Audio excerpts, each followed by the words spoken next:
मी राजू सखाराम वानरे व माझे सहकारी मित्र आम्ही सर्व राहणार परभणी येथील रहिवासी असून माननीय विभागीय आयुक्त छत्रपती संभाजीनगर येथे उपोषणाला बसलो आहोत। उपोषणाचा आज दुसरा दिवस आहे आणि यापूर्वी आम्ही परभणी येथील माननीय जिल्हाधिकारी कार्यालयात 5 दिवसाचं एकदा उपोषण केलं आणि नंतर त्याच्या 10 दिवसाचं एकदा उपोषण केलं। परंतु आमच्या उपोषणामध्ये आम्ही ज्या मागणी केली होती त्याबाबत आमच्या उपोषणाची दखल माननीय जिल्हाधिकारी परभणी यांनी घेतली नाही। दिनांक 15/7/2024 रोजी माननीय जिल्हाधिकारी साहेब यांच्या दालनामध्ये आम्ही अशी मागणी केली की आपल्या अध्यक्षतेखाली संयुक्त समिती नेमून विभागनिहाय मोजणी करावी। परंतु माननीय जिल्हाधिकारी साहेब म्हणतात की हे आमचं काम नाही आहे, ज्या डिपार्टमेंटची जागा आहे त्या डिपार्टमेंटच्या जागेला त्या डिपार्टमेंटनं सांभाळायला पाहिजे, ती जागा त्यांच्या ताब्यात त्यांनी घ्यायला पाहिजे, हे आमचं काम नाही। म्हणून परभणी प्रशासनाचा जाहीर निषेध करून आम्ही माननीय विभागीय आयुक्त कार्यालय छत्रपती संभाजीनगर येथे आज दुसरा दिवस आहे उपोषणाला बसलो आहोत।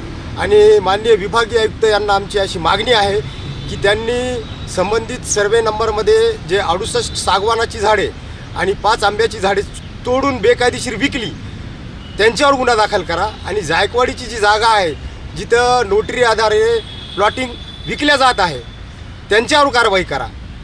झाडं कुठं गेली जिल्हा प्रशासनाला माहीत नाही, वन विभागाला माहीत नाही, मग कोणाला माहीत आहे? प्लॉटिंगवर जायकवाडीच्या जागेवर तार फिनिशिंग करा, बोर्ड लावा म्हणून आम्ही मागणी केली तर ते म्हणतात की आमच्याकडे निधी उपलब्ध नाही।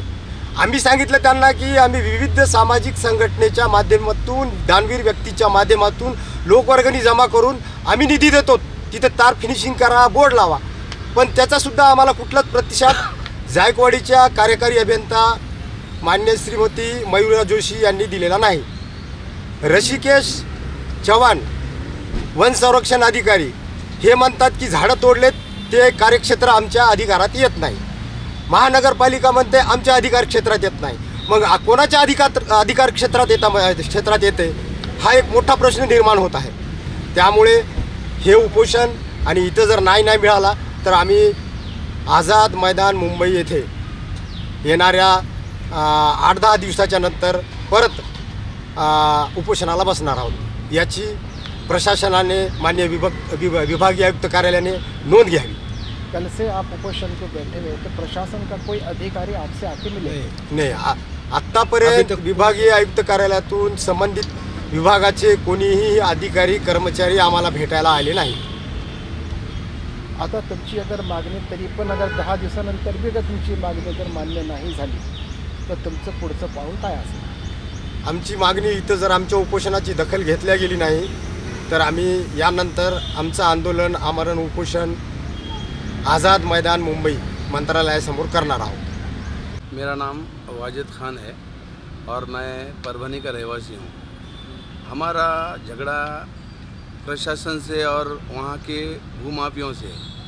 परभनी शहर के अंदर सर्वे नंबर 553-1AB इसके अंदर गवर्नमेंट परभनी प्रशासन की जो ज़मीन है तो उसके ग्रीन बेल्ट है, उसके बाद में जायकवाड़ी भू संपादित क्षेत्र है, उसके ऐसे गवर्नमेंट की बहुत सारी ज़मीन है वहाँ पर, तो उस पर ज़मीन परभनी की भूमाफियों ने उस पर लेआउट डालकर उसको बेचने का काम कर रहे हैं। तो उसके खिलाफ़ में हमने परभनी जिलाधिकारी के सामने अनशन पे बैठे थे। तो वहाँ पे हम एक बार 5 दिन बैठे, दूसरी बार 10 दिन बैठे और अब तीसरी मर्तबा विभागीय आयुक्त कार्यालय के सामने औरंगाबाद में बैठे वाले हैं। आज तक हमें किसी प्रकार का न्याय या कुछ मिला नहीं है। तो हमको ऐसा दिखाई दे रहा है कि गवर्नमेंट की पूरे अधिकारी भ्रष्टाचारी सब भ्रष्टाचार कर रहे हैं और इसके अंदर हमको न्याय मिल रहा है। तो हम इसके आगे हम मुंबई आज़ाद मैदान जाने वाले हैं।